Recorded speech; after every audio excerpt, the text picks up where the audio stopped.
getting lots of questions about working out and stuff like that. What are you doing? Sets and reps and weights and stuff like that. A couple quick things.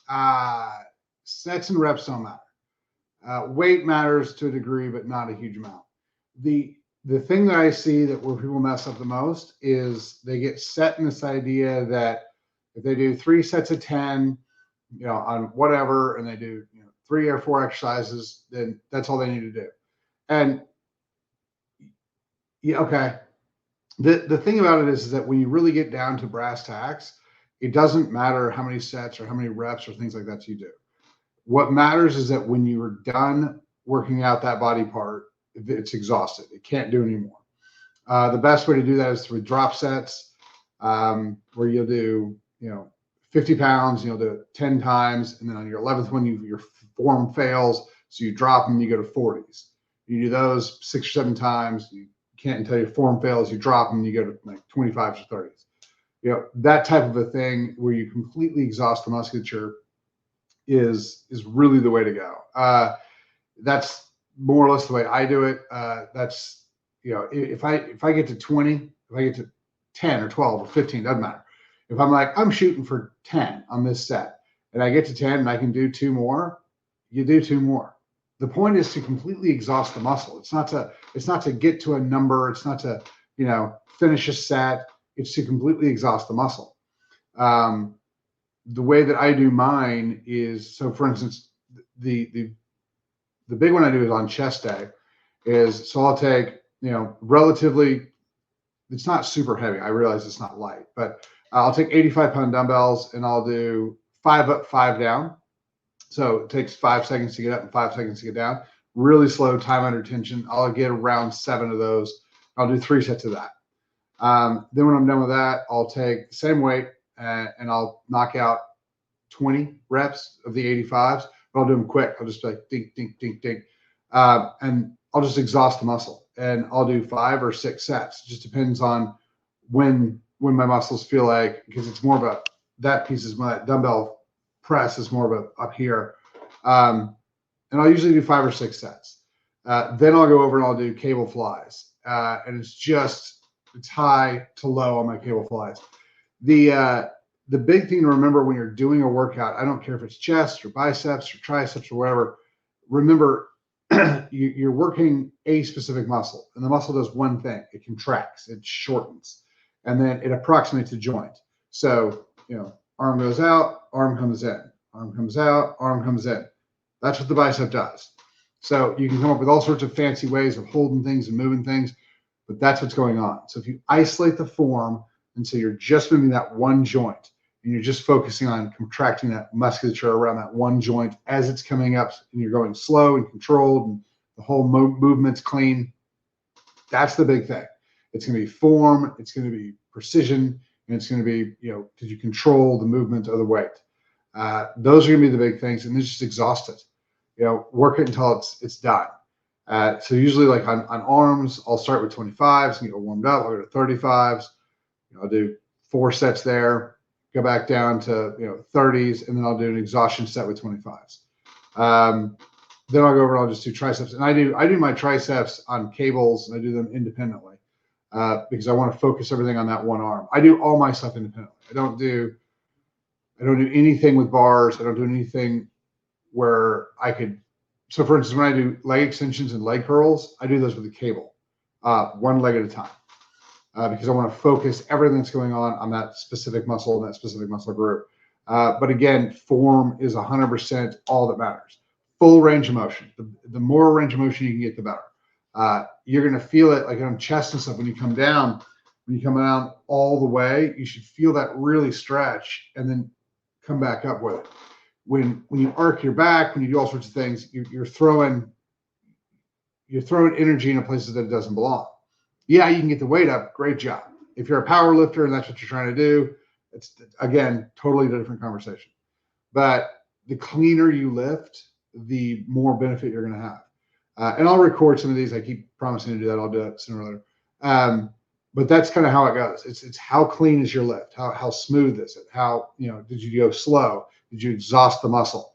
That's always going to be the biggest thing. Now, the thing about weight, how much weight you want to do, the big thing to remember on that one is to avoid injuries is to go up slow in weight.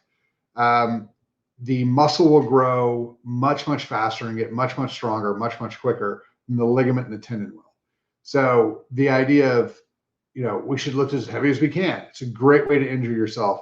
And I don't recommend it unless you're a power lifter and you're like, how much can I lift? Because the amount I lift is my sport. In that case, again, completely different goals, completely different everything. So you guys kind of have to watch out for that one. So if you're not powerlifting, if you're not how much weight can I lift, that's your thing, then I would advise you to reduce the weight and go slower. So what I'll do is I will go really, really slow for, if I can do 4 sets of 15 real slow with a weight, then I will go up by 5 pounds or so with that weight and then see if I can still get around that 15 mark. If you're doing 3 or 5 or 6 reps and that's all you can get, and especially if it's to the end of your set, like you stack up to it, like if you're doing bench press, you're going 135, 150, 185, 190, and you get 190 3 times, don't go up. Don't go up. You don't need to. You're going to hurt yourself. You're going to cause more injury. And the problem with injury is that it not only delays what you've already done, but it holds you out of the gym for another sometimes 2, 3, 4, 5 weeks. And so now you're 5, 6 weeks behind. And so, your gains just aren't going to be there. And if you tear this stuff bad enough, you have to have surgery, you might not ever come back properly. So I know that everyone's like, lift as heavy as you can. So the king of that one, Ronnie Coleman, his big quote, everybody wants to be big, but nobody wants to lift no heavy ass shit. Multiple hip surgeries, multiple lower spine surgeries. Again, you can get pretty big. You can get where you want to go.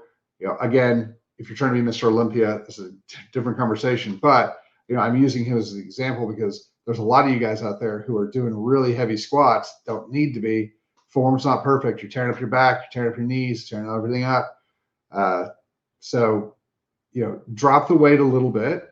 Just go really slow. Put more time under tension, and you're going to get a lot bigger and a lot better results for that. It's also, I like it for fat burning as well, because the more you do a time under tension exercise, the more your body recognizes that it needs to build 2 things: strength and endurance. Strength and endurance come from the actual tissue of muscle, the myocytes, the zygaphospholipid. You got to link those things together. But that tissue will build up, but it also starts to build more mitochondria, so you can have more energy over time.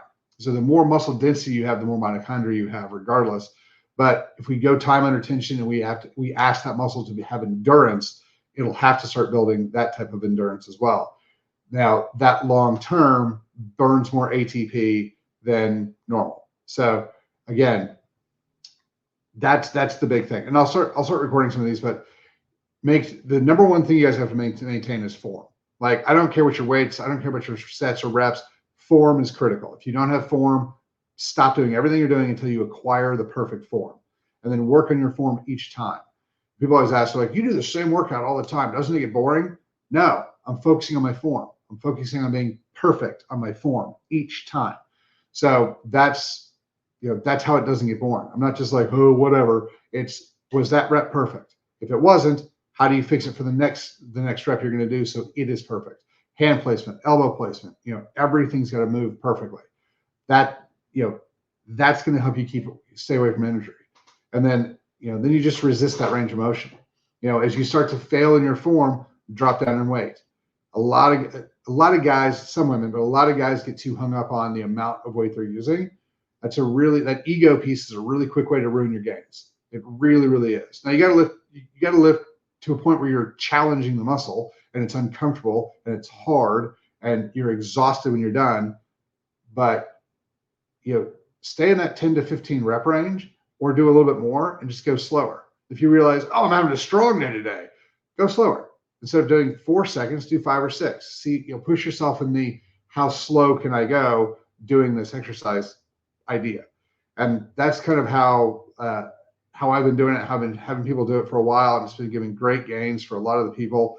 and we've had very, very, very few injuries. In fact, people are starting to come in. They're like, "Hey, that shoulder thing I had doesn't hurt anymore.